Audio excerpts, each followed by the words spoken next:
Assalamualaikum warahmatullahi wabarakatuh.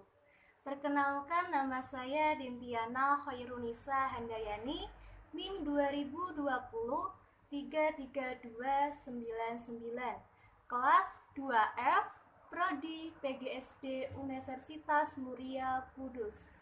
Jadi di sini saya akan menganalisis perbedaan fiksi dan non-fiksi buku pembelajaran SD. Namun sebelumnya saya akan menjelaskan perbedaan fiksi dan non-fiksi. Fiksi berarti imajinasi, khayalan, atau rekaan. Jadi buku fiksi adalah karangan yang berisi kisahan atau cerita yang dibuat berdasarkan khayalan atau imajinasi pengarang. Biasanya buku fiksi menggunakan bahasa kiasan. Contoh, cerpen, novel, puisi, drama, dongeng, mitos, fabel, hikayat, komik, dan sebagainya. Kemudian non-fiksi berarti fakta atau kenyataan. Jadi, buku non-fiksi adalah karangan yang dibuat berdasarkan fakta, realita, atau hal-hal yang benar dan terjadi dalam kehidupan kita sehari-hari. Biasanya, buku fiksi menggunakan bahasa yang lugas atau denotatif. Contoh, laporan ilmiah seperti skripsi, disertasi, tesis, kemudian jurnal, biografi, buku ensiklopedia, kamus, dan sebagainya.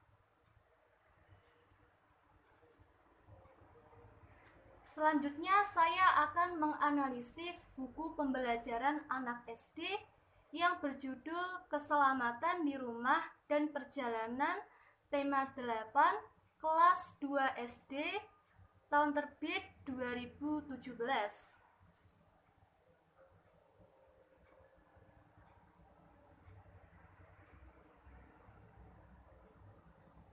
Yang pertama, di sini terdapat bacaan kisah kera dan ayam yang tergolong fiksi. Mengapa tergolong ke dalam fiksi? Karena kisah kera dan ayam merupakan fabel atau cerita yang menceritakan kehidupan binatang yang menyerupai perilaku manusia. Fabel bersifat khayalan atau tidak nyata.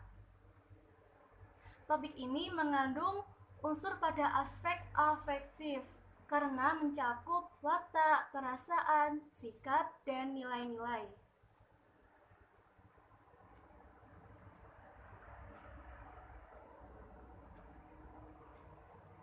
Selanjutnya di sini terdapat sebuah materi di mana peserta didik diharapkan dapat menentukan arah jarum jam dengan baik, yang dimana tergolong non-fiksi karena berdasarkan data yang nyata.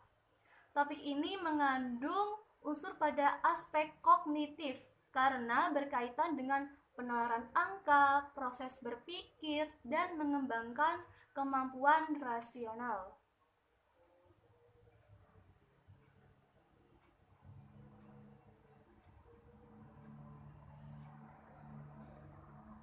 Kemudian di sini terdapat teks prosedur sederhana tentang cara membuat kerajinan yang terbuat dari kulit jagung, yang dimana tergolong non-fiksi karena berdasarkan hal-hal yang benar dan terjadi dalam kehidupan kita sehari-hari.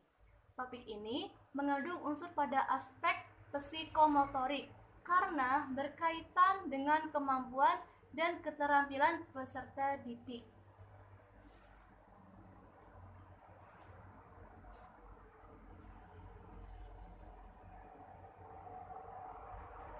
Kemudian di sini terdapat cerita pemuda bersuling ajaib yang tergolong fiksi. Mengapa tergolong ke dalam fiksi? Karena cerita pemuda bersuling ajaib termasuk dongeng yang bersifat khayalan atau tidak nyata. Topik ini mengandung unsur pada aspek afektif karena mencakup watak, perasaan, sikap, dan nilai-nilai.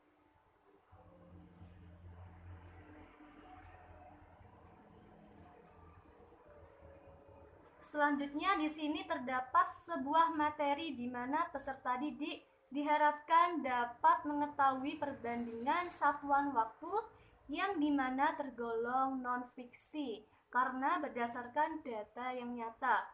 Topik ini mengandung unsur pada aspek kognitif karena berkaitan dengan penalaran angka, proses berpikir, dan mengembangkan kemampuan rasional.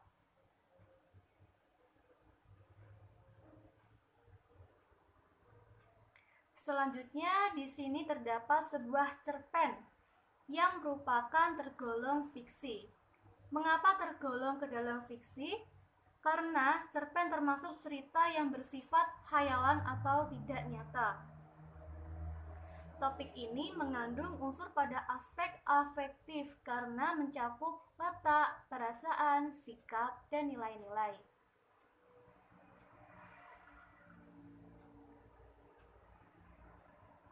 Selanjutnya di sini juga terdapat sebuah cerpen yang merupakan tergolong fiksi. Karena cerpen termasuk cerita yang bersifat khayalan atau tidak nyata. Topik ini mengandung unsur pada aspek afektif karena mencakup watak, perasaan, sikap, dan nilai-nilai.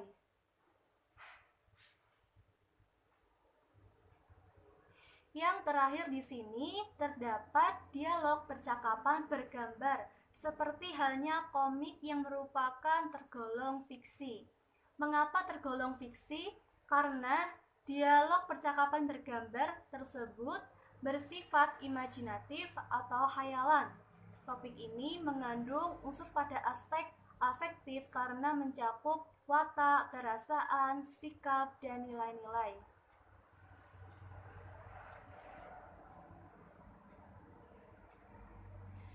Jadi dapat disimpulkan bahwa dalam buku pembelajaran anak SD ini lebih dominan mengandung unsur pada aspek afektif karena lebih banyak menampilkan materi secara fiksi seperti fabel, cerpen, teks percakapan bergambar yang mencakup watak, perasaan, sikap, dan nilai-nilai yang ada dalam kehidupan kita sehari-hari.